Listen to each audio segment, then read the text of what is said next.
首先，鸟粪中可能存在细菌，如沙门氏菌和大肠杆菌，可能引发食物中毒和胃肠道感染。其次，病毒如新城病毒也可能存在于鸟粪中，潜在的导致呼吸系统感染。此外，真菌如白色念珠菌可能在免疫系统受损时引发真菌感染。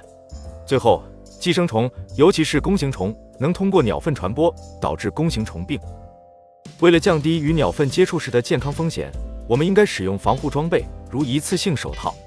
其次，在清理鸟大便之前，使用湿抹布或喷水湿润鸟粪，减少空气中飞扬的尘埃。